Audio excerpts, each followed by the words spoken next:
Recently, the Society for Vascular Surgery has decided to sponsor an audiovisual archive to feature the outstanding leaders and contributors in vascular surgery. A committee composed of Jimmy Au, Norm Rich, Cal Ernst, and me was formed to undertake interviews of our most famous and distinguished colleagues. My name is Roger Gregory, and today I will be conducting an interview with the legendary surgeon, Dr. Anthony Imparato. Dr. Imparato, thank you for agreeing to this interview. Happy to do it. Thank you for inviting me. You were born in New York, but you've always been in New York. Is that right? Most of my life, but not entirely. Born in Brooklyn. At the age of 8, I was shipped off to one of the Pontine Islands, which is the ancestral home of my father. It's an island that had been colonized by the Romans. Well, why did this happen? Well, I was a skinny kid, and you know, amongst Italian families, skinny kids aren't permitted, so they decided to send me back to my father's ancestral island so I could learn how to eat. Did you learn Italian too? Oh, yes. Yeah. Oh, I indeed. I not only went to the public school, but then had a schoolmaster after school. And I went afternoon for private lessons.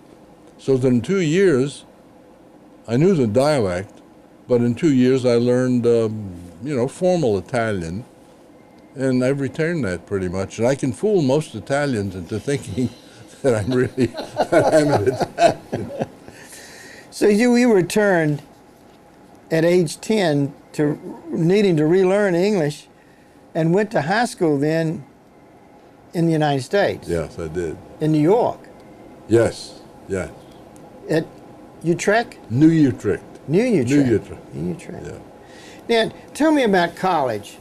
Went to Columbia. It was interesting because 5 of us from that little-known high school in Brooklyn were accepted to Columbia the same year. And it was an eye-opening experience because it seemed to me that the faculty was made up of skeptics and nothing else. But it was a great educational experience. It was the main thrust of the school was a 2-year program which was called the Humanities and Contemporary Civilization, which is a broad survey course. Now, what did you major in? I was a pre-medical student, and we had no majors in those days. We simply satisfied the requirements of the college for the mandatory courses, and then the requirements imposed on us by the medical schools. What got you interested in medical school? I've thought about that. I'm not quite sure.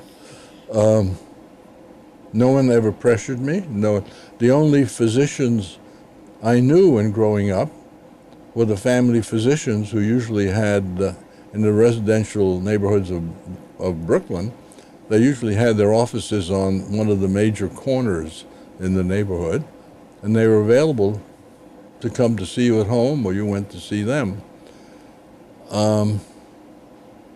And maybe that's what inspired me. I don't know. But you went to New York Medical School. No, New York University Medical School. New York University Medical School. And graduated in 1946. Correct. AOA. Yes. So you did well with it. Apparently that's considered, but they give you a little gold thing that you put on your lapel or on your necktie. In 1943, you got married. Yes, after the first year of medical school. To Agatha Petriccioni. Petriccioni. Petriccioni, yeah. Right. Who I've heard is a very beautiful woman. Yes. Yes, a beautiful woman. How did this happen to you? I don't know. But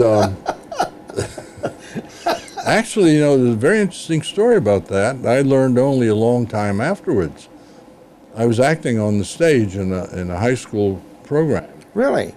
Yeah, and Agatha and a young woman with whom she'd grown up since the age of 3, they came to see the play, and she was smitten. Now, she never admitted that for many, many years, but one day she whispered it into my ear. And of course, I had to believe her, because you never disbelieve your wife. Of course. Now, when you decided to do a residency, you were first interested in internal medicine. Yes. Oh, yeah. Why did you change to surgery? This was under the influence of one of the NYU professors, surgeons, Dr. Sam Standard, who was, in his spare time, was a Talmudic scholar. And he was a basketball aficionado. And we had gotten to know each other, during rounds and things of that sort. And when it was time to leave the medical school and go into the Navy, he suggested that I come to see him before making a final career decision, because he thought maybe I should consider surgery. I tried to find out why. And the explanation he gave was hard to believe, but he said, I can watch a basketball player shoot baskets 3 or 4 times, and I can tell you whether he's going to be a good basketball player or not. And believe it or not, that's the basis for, well, there's more than that. Finally, after my duty in the Navy, I then got to see firsthand what the surgical discipline was like. But it was Sam Standard then who really,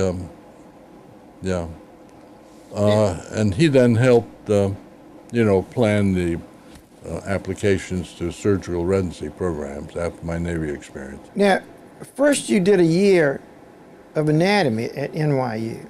Teaching anatomy. Who was Homer Smith, and what influence did he have on you? Homer Smith was one of the original renal physiologists. He, for instance, had been in Egypt and had dug up the lungfish and found out that the lungfish could live in the mud and its kidneys would function, and worked out the anatomy of that, wrote a textbook. So he was a pretty good physiologist. As a matter of fact, he was world-renowned in the field. And when it came time to go to apply for surgical residencies, there were so many people coming out of the service that they had filled up the jobs. I got out in May, and it was too late. So I went to see him, and I told him that I thought, as an aspiring surgeon, I should spend a year in physiology while I was waiting. And he gave me a little lecture. He said that if I were going to become a surgeon, it would be more advantageous to me if I learned some anatomy, because he didn't know any surgeons who knew any anatomy. Those were his direct words. Well, so he sent me over to see Dr. Donald Sheehan, who is the professor of anatomy, and he gave me a fellowship, a teaching fellowship, and it was a wonderful experience, because I spent the whole year, first in preparation, I spent the whole summer dissecting my own specimens, and then when the undergraduate students and the postgraduate students who were coming out of the service came for their anatomy instruction, I had contact with not only the undergraduate students, but the postgraduate students in every field that you can think of. There were obstetricians and gynecologists who had spent several years in the service, hadn't seen, and it's the same thing with all of them, thoracic surgeons, whatnot. So that year was very valuable as a starter. The next lucky thing that happened was that the professor of the 3rd Division at Bellevue Hospital turned me down for a job. But J. William Hinton of the postgraduate division snapped me up, and I started again as a surgical intern. at that time you did some work on gastric vagal effect. Yeah, I did That was in the days when vagotomy was in its heyday. And Dr. Hinton had realized that this was an operation. He did a number of them. This was an operation that did not have lasting effects and sometimes had no effect. And so he and one of the anatomists, an Austrian by the name of Joseph Pick, who was interested in the embryology of the autonomic nervous system, felt that it would be feasible to surgically perform an experiment that would indicate whether there were pathways, whether there were autonomic pathways that were producing acetylcholine going directly to the stomach after the vagi had been cut. And so what we devised was cross-nerve anastomoses. So we did the vagus, proximal vagus, to the distal sympathetic splanchnic in the chest, did the sympathetic splanchnic to the distal vagus, and actually used Koch's postulates to determine whether whatever the result might be was valid or not. We tested the animals, did our resections, did our nerve anastomoses, indicated all along the line when function was present, when it disappeared, when it returned by physiologic stimulation, insulin, Hollander test. But when that was completed, so that there was no question that this was a valid response, we used prolonged electrical stimulation proximal to the anastomoses. And we stimulated a most difficult test to complete. That is, one had to deplete the pepsinogen granules in the stomach. And by the time that happened, there was no question but that there had to be pathways. When that was done, and we had demonstrated both physiologic return and this anatomical thing, we then resected the anastomoses and repeated the whole business and showed that now function, what had been returned, disappeared again when the anastomoses were out. And that basically satisfies Koch's postulates for determining the etiology of an infectious process. So here you were working on gastric and GI areas, but you were also impressed with Jerry Lloyd. Yes. And vascular surgery. That's right. Tell us about Jerry Lloyd. Jerry Lloyd had been working up at Columbia and had devised a technique for anastomosing in doing portacable shunts, portosystemic shunts, a technique of anastomosis which was a non-suture technique. And he was recruited by Dr. Hinton, who had married his sister, Jerry's sister, by the way, had recruited Jerry to come down to NYU, the postgraduate division, to set up a vascular program. And the vascular program in those days was closed hearts. 1952, the first endarterectomy of a femoral was done at Bellevue. Dr. Lord and Peter Stone did them. I was a junior resident at that time. Then when it became apparent that I was going to be a chief resident of we usually had about 8 residents who completed, 8 full residents. One of those was slated to be the chief resident and he, in his year before he became chief resident, had additional training in vascular and cardiac surgery. And the way that was done is if Jerry Lord had a case to do in postgraduate hospital, which was a cardiac case, I would be shipped off to the system. And so it was with aneurysms. We were wrapping thoracic aneurysms. The plastic prosthesis had just come out of Columbia. That was in Voorhees. He and I were contemporaries, as a matter of fact. He presented his work on on the plastic prosthesis Vignan on the same program, the same day. They used to have all the residents present their experimental work on the same day that I presented my work on gastric physiology. Now, in your post-residency training, where did you go for that? I trained all there, all at NYU. But you were interrupted by some military service in 1946. But you still stayed in Brooklyn. The family lived in Brooklyn, yeah, and I traveled beyond that. But I went into the service in 46, was there until 49, and then in the middle of the internship in 50-51, because I was in the organized Naval Reserve, I was reactivated for the Korean conflict. That only lasted for 8 months, and then they let me out because of my previous service. So then I went back to NYU and resumed my surgical internship. Let's get back to your personal life for a moment. When exactly did you get married during this time of your training? At 1943, which was upon completion of the first year of medical school. They posted a no exam list. So Agatha and I convinced our parents, mine and hers, that it was time for us to get married, in spite of the fact, we had $50 a month. But that's when we got married. Tell me about sports that you were involved in. You played football in high school. Did not play my father would not let me play, would not let me play on the varsity teams, yeah.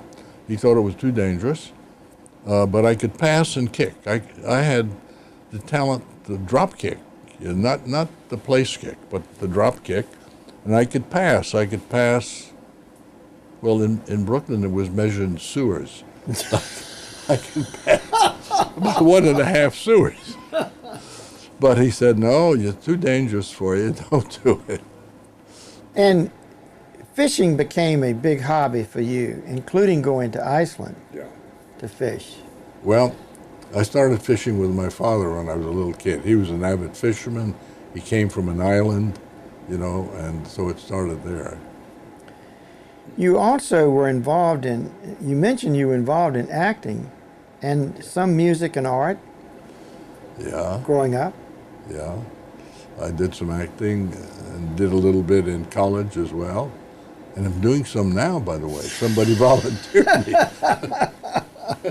Now, to move to your practice, where and when, I'm a little confused by all these twists and turns, GI and pediatric surgery, and finally vascular surgery. So what attracted you to focus on vascular surgery? Went to California after the completion of my surgical residency. The reason was the Professor Hinton had a plan for setting up a multidisciplinary surgical group in the university so that the faculty members could earn their own living. He believed in the independence of thought and that one way to do it is not be dependent upon somebody else for your income. And that was planned, and he invited me to join the group before I finished. And as it was getting underway, 2 of the senior members had terrible personality conflicts, and the whole thing fell apart. So I guess in a moment of pique, I said, well, let's see what's going on in the rest of the world. So we finally found a place in California with a group, Northern California, Santa Rosa, and worked there for 2 years. And I did everything that I had done in residency. I did chest, and I did abdomen, and I did pediatric surgery and things of that sort. And what intrigued me most at the time, about that time that Rob Pickering and wrote about their operation on the carotid. Eastcott, yeah, Eastcott, Pickering, and Rob. And they wrote about it. But when I decided that the non-academic environment was something that I missed, in spite of the fact that I was operating like, doing lots of surgery, we decided to come back to the university. And when I came back, I was so intrigued by some of the newborn infant surgical procedures I did. As a matter of fact, there's a paper on there on the subject, the tube duodenostomy, that when the professor asked me what I wanted to do, I said, well, I'd like to do pediatric surgery. And he said, fine. There was another man who was doing it. He said, good, go work with Jerry Lord in the heart program, heart vascular program. So I went and joined the heart and vascular program. Shortly afterwards, the heart-lung machine came along. So we did some of that. Jerry then was not spending very much time at Bellevue for vascular cases. And when I came back and realized that residents were doing amputations but very little else in terms of vascular disease, we decided to get them interested in more extensive procedures. And that sort of, fell into it in a sense. And talk for a moment about the atherosclerotic plaque. What made you think that branch points and plaque hemorrhage were such important factors? The idea about the localization of the atherosclerotic lesions, of course, had been described a long time ago. But this man, Meyer Texan, who worked in the medical examiner's office, was impressed with the same fact. He consulted a hydraulic engineer at Columbia, and the hydraulic engineer and he got together and decided that the plaques were occurring at a place where one could describe the flow as reproducing the Bernoulli phenomenon, high flow, low lateral pressure. And this was diminished lateral pressure. And Jerry Lord decided, with Texan's encouragement and Hinton's encouragement, that perhaps we could reproduce experimentally the configurations in the arterial system that were related to atherosclerosis. So the first one we did was simply to take a vascular graft, a vein, and transect a native artery and put in a graft that resulted in a big curvature.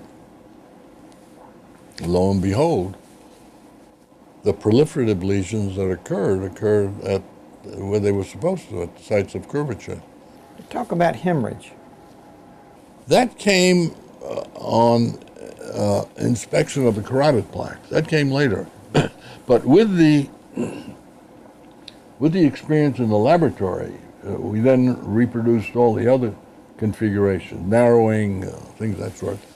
But with the experience in the laboratory, it then became apparent that during the joint study, when we would get together every 3 months and discuss what we had been seeing in the operating room, it turned out that no two people were describing the same type of plaque. At that time, the aspirin study had come along, and the neurologists were talking about the fact that all of this is explained by platelets. And I joined the study and blackmailed them so that they would give me what's called a Coreco camera. This is a huge camera that permits you to take magnified photographs.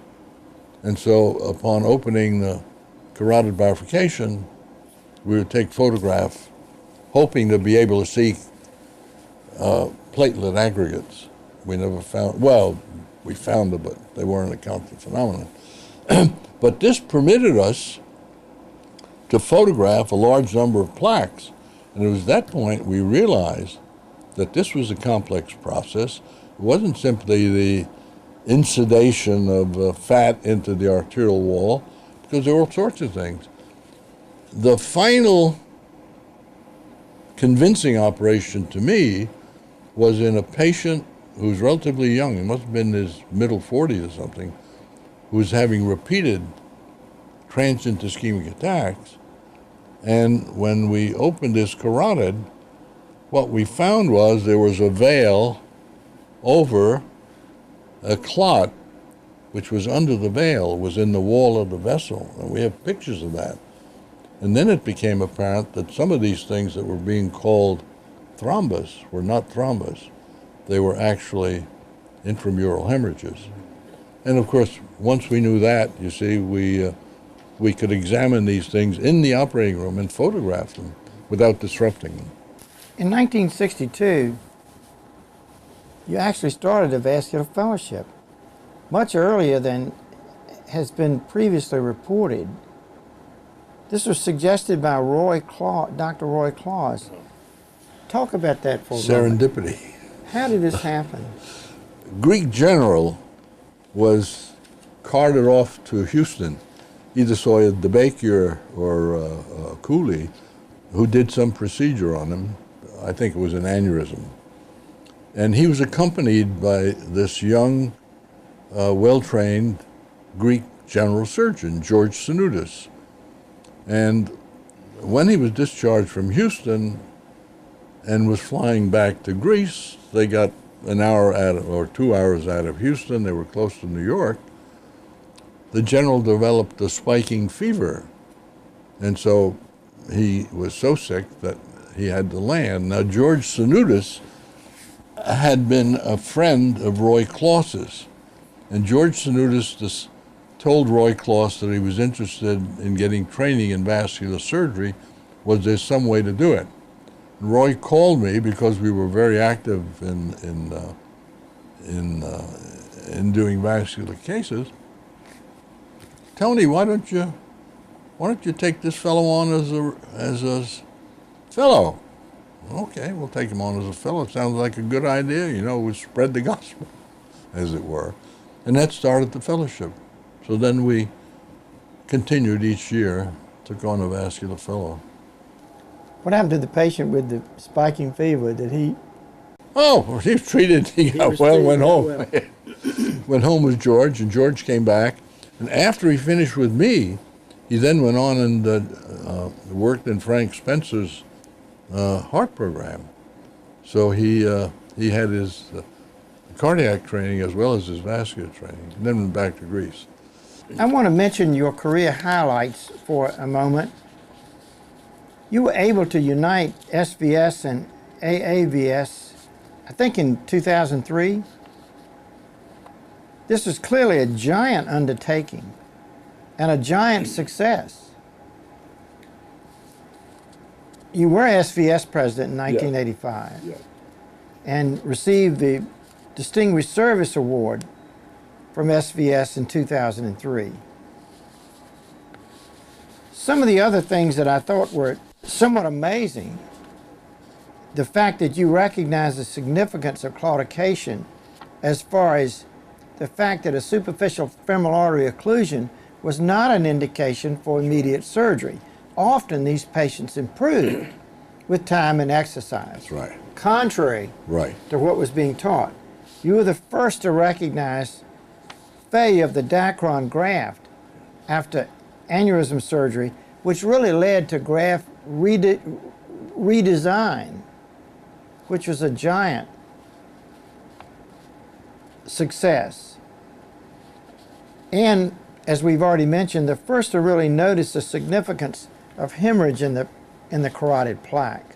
All these were giant observations. We made another observation. On the failure of arterial reconstruction and the importance of better technique, which all of your fellows and residents have benefited from. What was the other observation? Intimal Hyperplasia as the basis for the failure of many bypass procedures, basically. And that was based upon something that had been described a long time before, that is, when blood clots in a flowing stream, it clots because platelets deposit somewhere on the arterial wall, and you get a little bit of, you get fibrin, then you get a few blood cells, and you get the salmon clot. And it's only after that salmon clot forms and slows the blood flow that you get the stasis clot.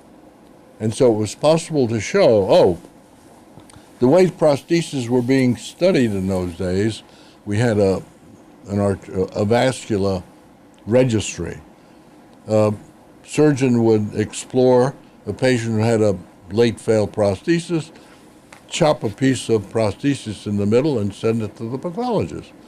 And what was in those prostheses at that segment was red clot, was stasis clot. And the thing that I postulated was there must be a place where the flow of blood was interrupted or slowed down that started the whole process. And so when I explored any failed arterial reconstruction, I not only inspected the whole prosthesis, but also went to look for the salmon clot, the flow clot, flow thrombus.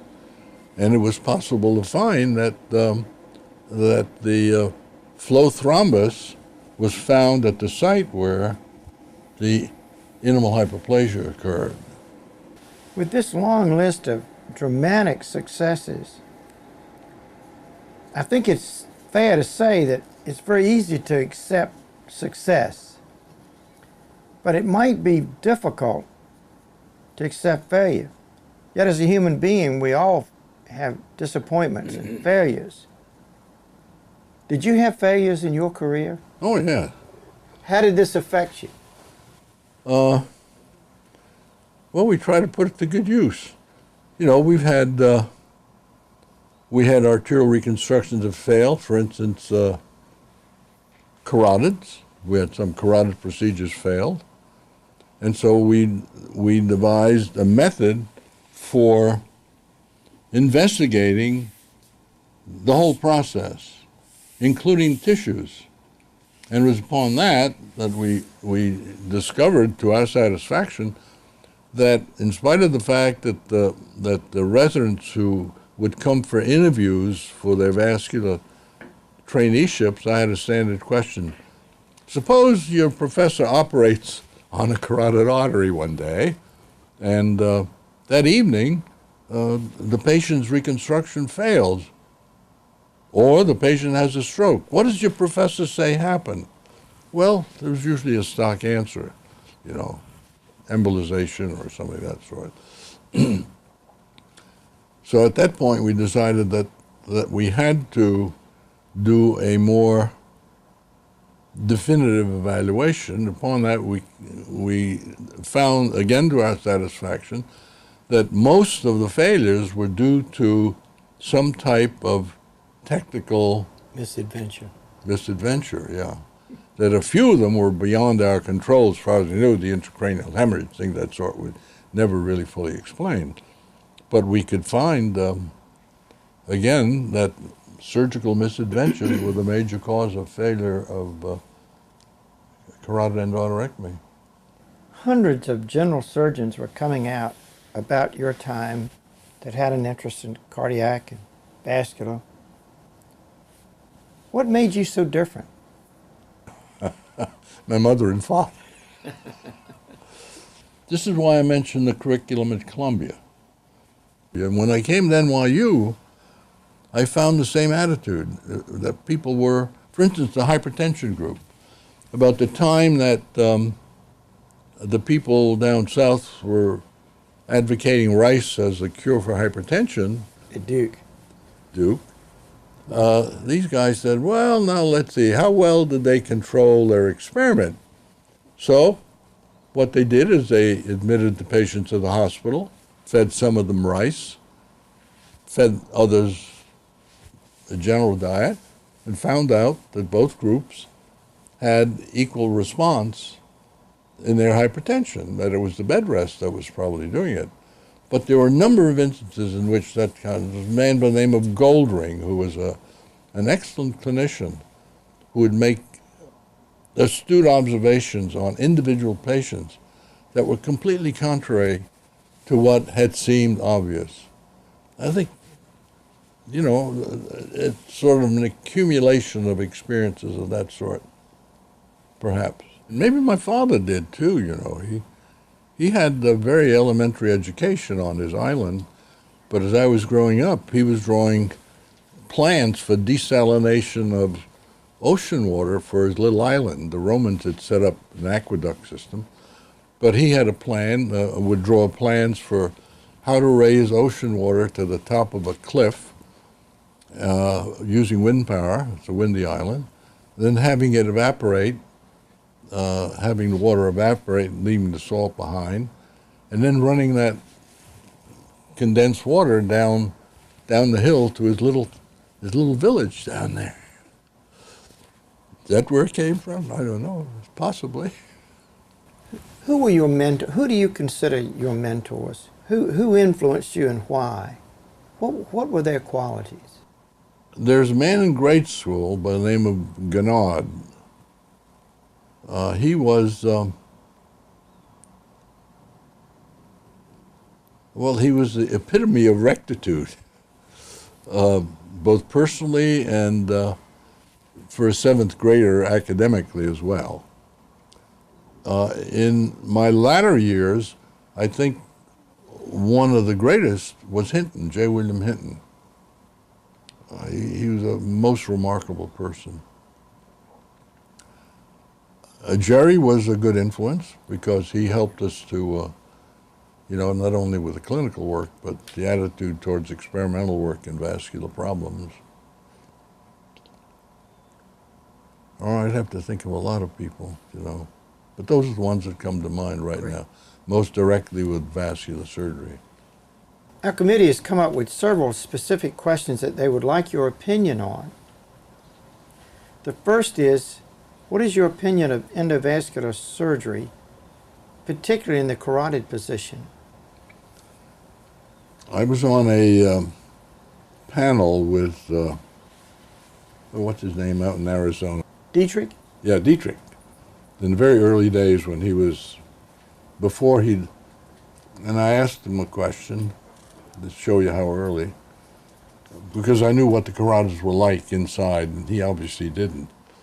I asked him if he's doing any studies of the brain following his putting catheters in there. He said, "Oh, we're not doing it now. We're going to do it. Soon we're going to do it. Going to do it." Of course, I never saw it done. Maybe he did, but I never saw it published. So that's been my basic attitude, that this is an approach which is not as controllable as the open procedure is. I don't think that taking a series of endovascular procedures as they are now done and comparing them to the durability of an open procedure well done, I don't think there's ever going to be a comparability. I don't think the endovascular, on the basis of the anatomy and the physiology and the pathology that's involved, that it can ever match the precision of the open procedure. So I think there may be a place for endovascular procedures, but I'm not convinced that I know what that place is. Right now. Let me ask you for an opinion on the Independent Board of Vascular Surgery. As you know, this was advocated by Frank Veith and Jim Stanley and many others, including myself. Why did this fail? Turf. I think it's turf. Yeah. Unfortunately, yeah. Now, do you think if we had had someone as diplomatic as Tony Imparato, would we have done better? I remember in the early days I asked Jack Wiley why we weren't taking a firmer stand in opposing whoever didn't want us to have a vascular board. And basically the thing he said was, like Teddy Roosevelt, speak softly and carry a big stick. If we go at it slowly and diplomatically, I think in retrospect, that was not the right. I think if a firmer stand had been taken earlier, it perhaps the general development of the field might have been different. Now, whether it been any better or not, I don't know. I have a firm feeling that there would be better control. I think perhaps the tremendous thrust for endovascular surgery, which has had, to me, a very troublesome course, could have been avoided. We put a lot of patients through terrible, terrible trials trying to work out the whole business of endovascular surgery when we had a perfectly good operation. I think we can all agree that American medical care has become a political football. Is American medicine losing its way? Well, my prejudice is yes, but right now I'd have to leave it as a prejudice, yeah, because I think there are so many well-intentioned and brilliant people in the field that maybe there are enough around to keep it on some kind of an even keel. But the we hope. The politics and the economics are overwhelming, overwhelming. Now, this will seem like an unusual question, but we must have an answer. Norman Rich asked you to make a house call one Sunday at the Waldorf Towers. Marlene Dietrich. Yes. What was that all about? Well, it was a Sunday afternoon, and there I was. I know Agatha and I were talking about either going to dinner or going to the movies or something, and I got a call and said, Marlene Dietrich is up in that hotel, and would you go to see her? Okay, fine. So I went up to see her, and she had what she had actually was a Lariche. She had a thrombosed aorta, she'd bumped her sage or something of that sort. And I spent time after examining her trying to convince her that she needed some real help and wouldn't she like to go into the hospital, and she absolutely refused. So, but, if somebody needed help.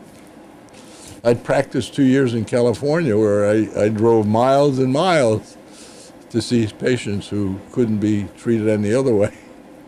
I think I know the answer to this, but I have to ask. In retrospect, what was your favorite operation? I think it was carotid because of the end organ involved, the brain. That's the prime organ in the body. It's the one that can't take any insult at all, and so requires a lot to protect it. And I think both the challenge and maintaining the integrity of this great organ is what made the operation particularly challenging to me and my favorite. What advice do you have for young surgeons now? Learn how to operate. Learn how to operate. Dr. Imparato, thank you for allowing us to spend time with you today. Thank you very much. It's my privilege, I assure you.